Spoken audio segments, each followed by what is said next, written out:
Bonjour et bienvenue sur la chaîne Le Culte du Dé pour notre deuxième vidéo sur Shadows over Normandy. Donc dans cette deuxième vidéo, je vais vous présenter les add-ons et surtout les stretch goals de ce Kickstarter. Moi en add-on, j'avais pris juste deux petites planches. Je vais vous les montrer au fur et à mesure. Je vais commencer du plus petit au plus gros. Donc ça, c'était un stretch goal, c'est Axel. Donc un nouveau héros, c'était le community manager de la campagne, voilà, je trouve mes mots, qui est ici transformé en buveur de bière sans peur. Donc on voit qu'en objet il a une chope et un fusil de chasse, enfin un fusil à pompe. Donc voilà son personnage qui est en train de siroter sa bière, l'arme à la main. Ça c'est Axel. Ensuite nous avons le magasin de jeu qui en fait remplace le thermoformage de rangement. C'est-à-dire que pendant la campagne ils avaient en stretch goal un thermoformage pour la boîte. Ils ont dit qu'ils n'étaient pas très doués pour le faire et puis c'est vrai que c'est... Enfin je sais pas, suivant tous les pions qu'on a c'est peut-être pas évident. Donc ils ont échangé ça contre cette petite planche qui est un magasin de jeu. Plus ça leur fait de la pub, avec le vendeur ici, et quand on le retourne, donc le magasin est détruit, mais on voit ici un spawn de zombies, et le vendeur se transforme lui aussi en zombie.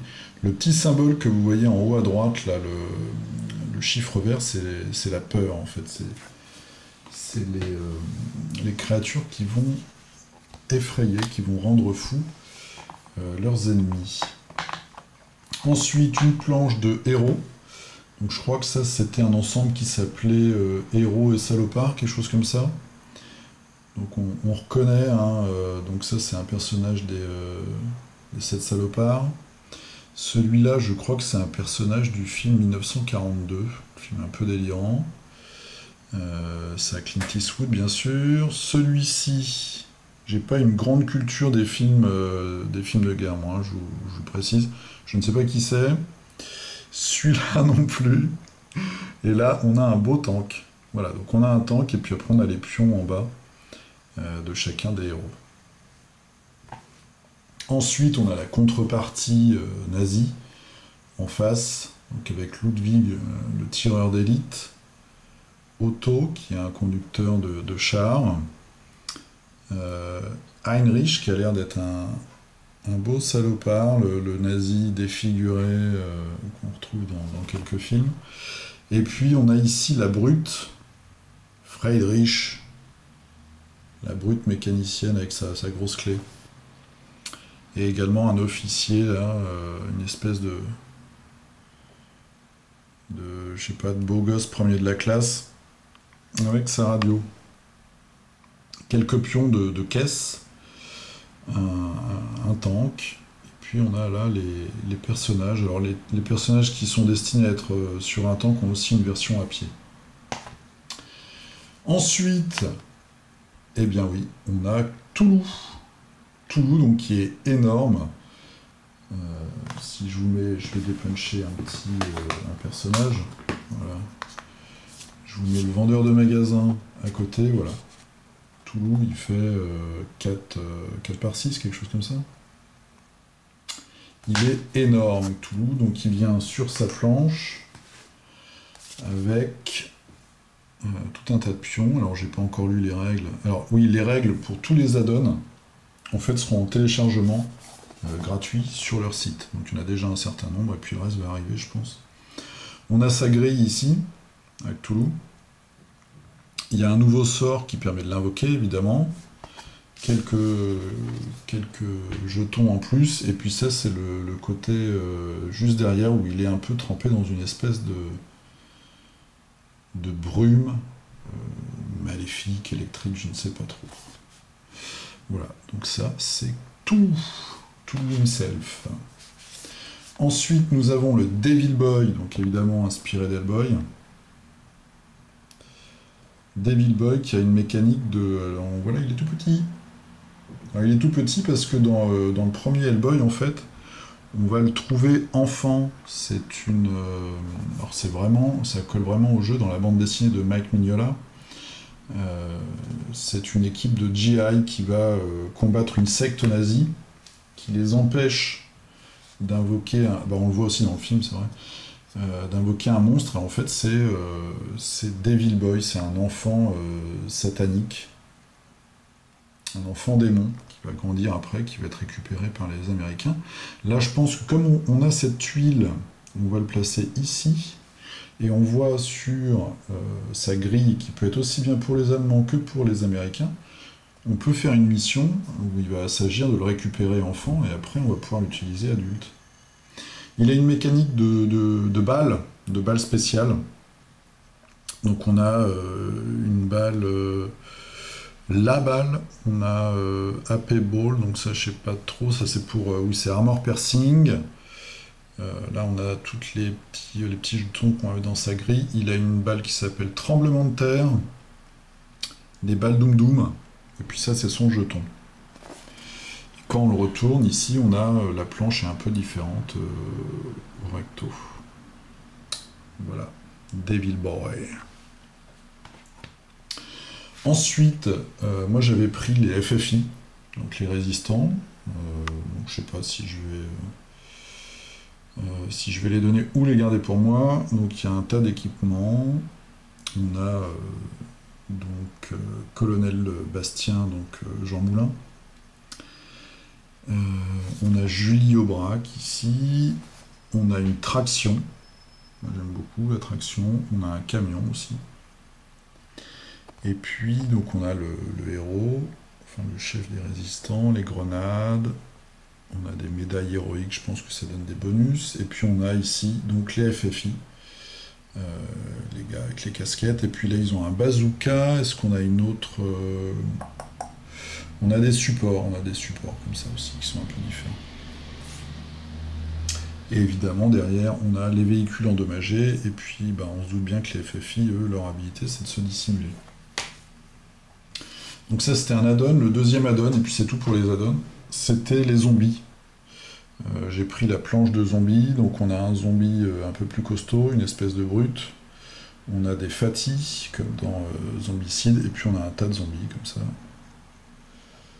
Voilà, on a des nids de zombies et on a des chiens zombies.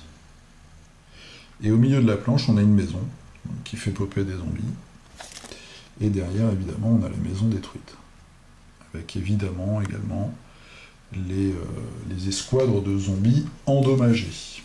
Ensuite, donc, là, c'est des add-ons qui vont vraiment sortir comme ça en expansion pack. Dans le commerce. Donc le premier, ça va être Guardians Chronicle, donc c'est un team-up avec le jeu Guardians Chronicle. Donc on va avoir des héros américains, on a Captain Justice, et en face on a Evil Anja, qui est une espèce de vampire qui commande des lycanthropes. Voilà, elle a une mécanique, donc ça c'est le bouclier du héros, qu'on peut envoyer, et son jeton derrière, quand il est posé par terre.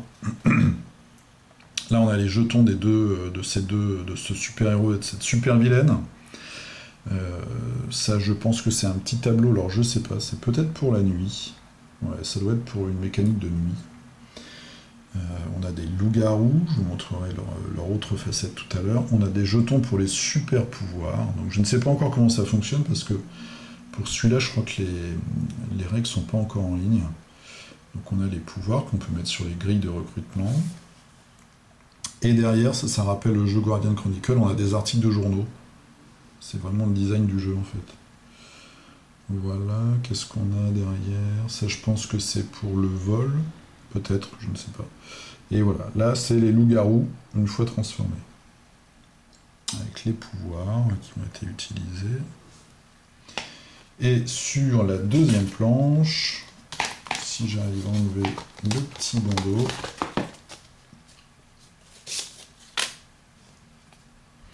nous avons Lady Britain, donc la super-héroïne britannique. Son jeton, il est là. Voilà. Lady Britain. Il y a un petit éclair, donc je pense que ça doit être ça. Ça va lui donner un bonus. Peut-être qu'elle peut tirer. Là, on a encore des jetons de mutation. Qu'est-ce qu'on a d'autre? On a un véhicule. On a 2 véhicules, comme ça. Ne me demandez pas de prononcer ces mots. On a une espèce de Wolverine, de Serval. Wolf. Et encore des lycanthropes. Et aussi un véhicule nazi. Je vais essayer de filmer au bon endroit. Voilà. Donc ça, c'est le pack des super-héros Guardian Chronicle. Il y a donc 2 petites planches. Après, donc celui-ci, les règles sont déjà en ligne. C'est Cthulhu Mythos, le premier appel. Là, on a un peu plus de matériel. On a 4 planches.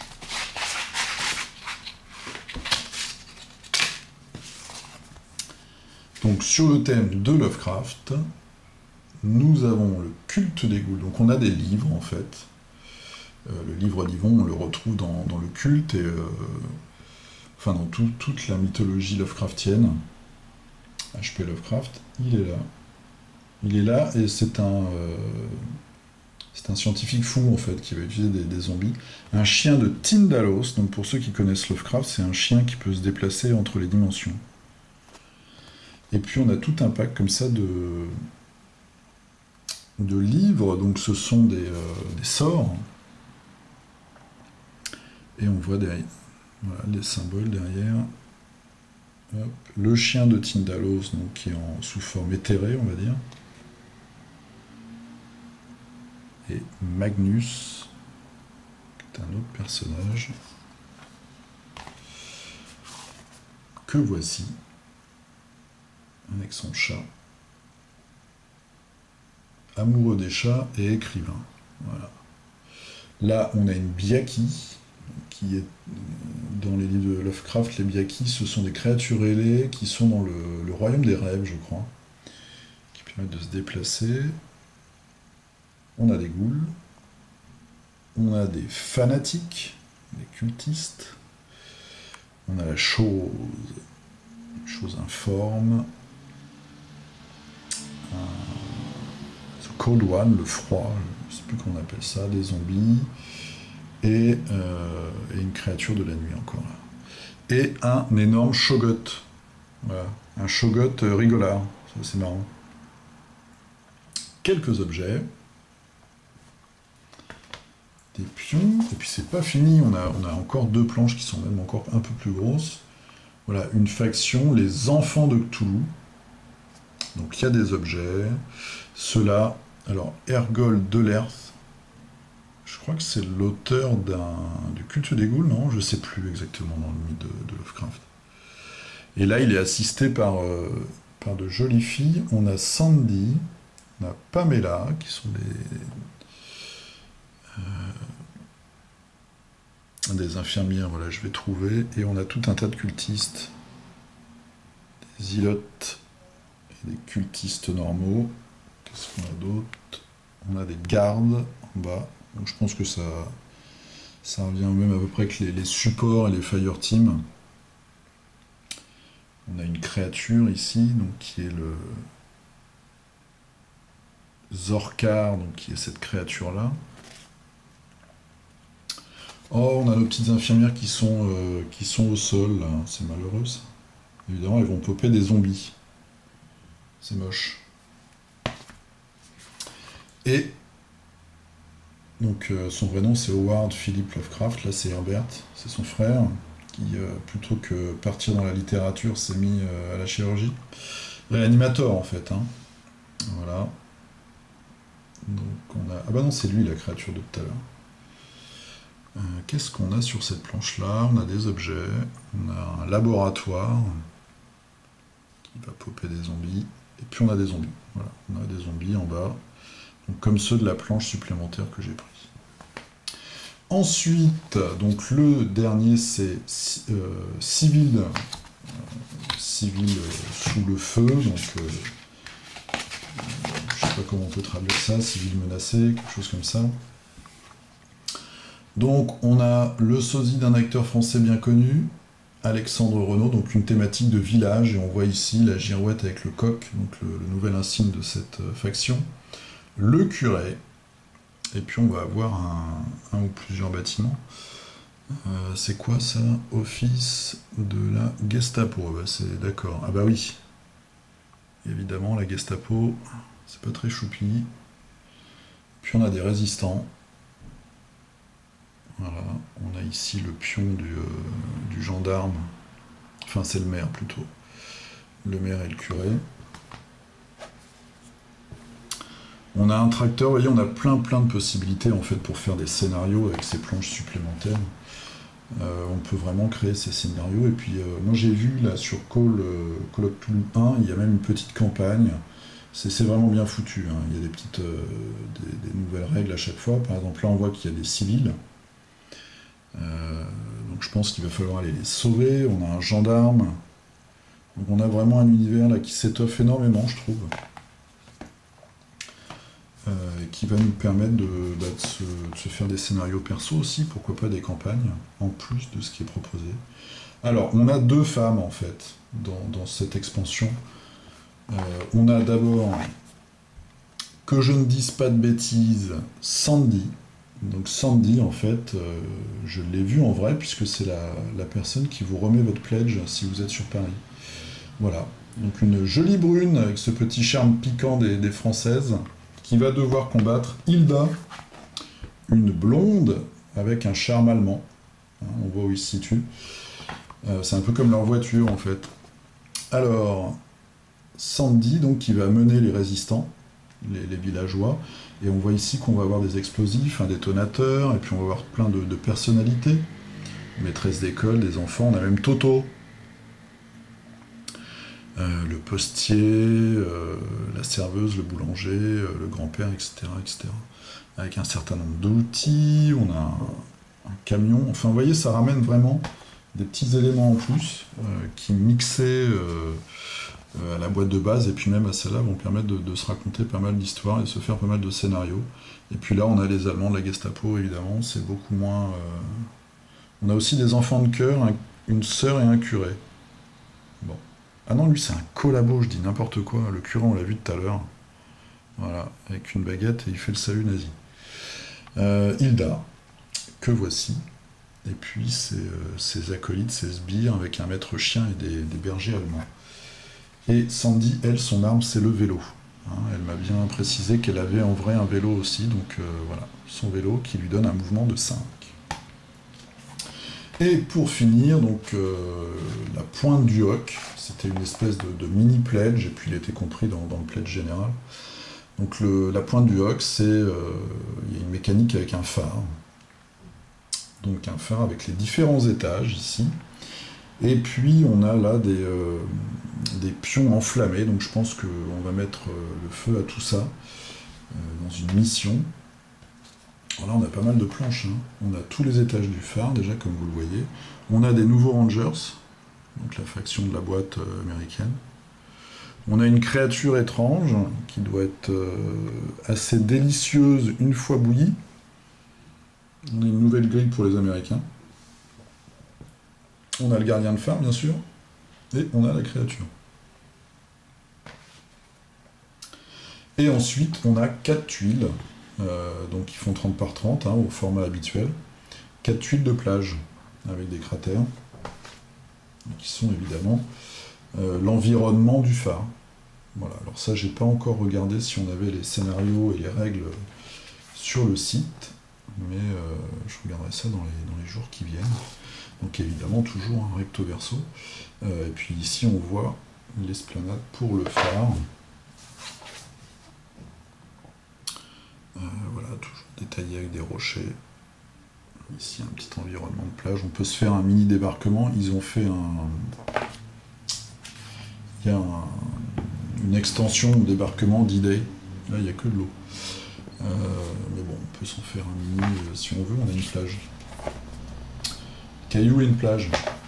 Voilà, donc tout ça c'était les nombreux stretch goals, les paliers débloqués et les add-ons. Encore une vidéo de 20 minutes, c'est très long. Pour Shadows over Normandy qui vient d'arriver et qui arrivera prochainement dans votre boîte aux lettres, je pense cette semaine, pour les gens qui l'ont backé sur Kickstarter et très prochainement dans les boutiques. Voilà, version française, version anglaise. Je vous souhaite une très bonne journée, je vous dis à bientôt pour une autre vidéo, à plus.